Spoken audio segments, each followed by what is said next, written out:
Very simple question, very simple, direct answer. How much cash do I need for a purchase?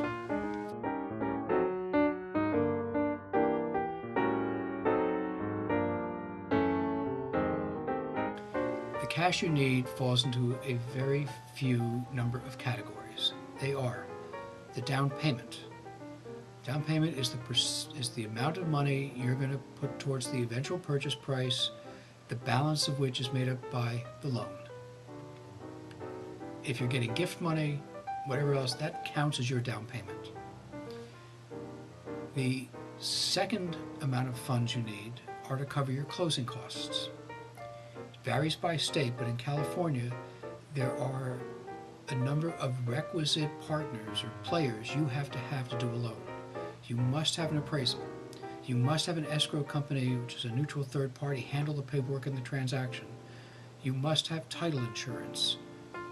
You must have a recording. You must have X, Y, and Z. The third type of expense that you need cash for are, I call, prepaid expenses. At the day you close the purchase, you own that property.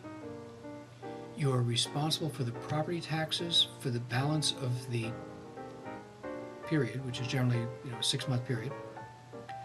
So the seller has already undoubtedly prepaid the property tax.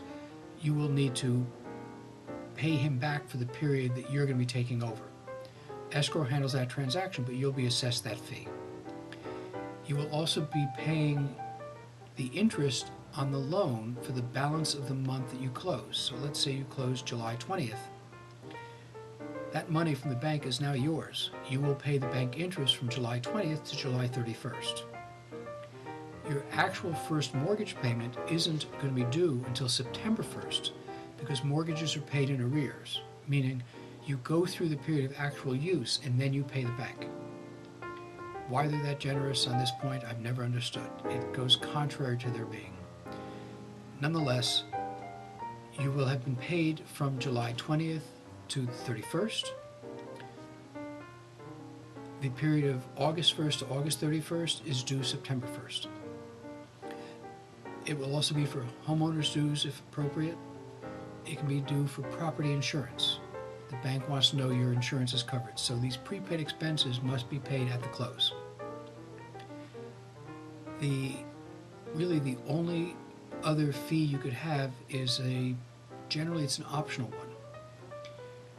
If you want to have an escrow account, it's an impound, where the bank is going to pay your property taxes and insurance for you, you will need to pay them some money up front because they sit on a kitty of your money.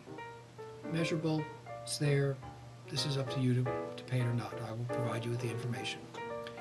In special circumstances, such as an FHA loan, or where you're putting down only a small percentage of the purchase price, and you have to have mortgage insurance, whether it's government, FHA, or private mortgage insurance, you will also have to pay that up front.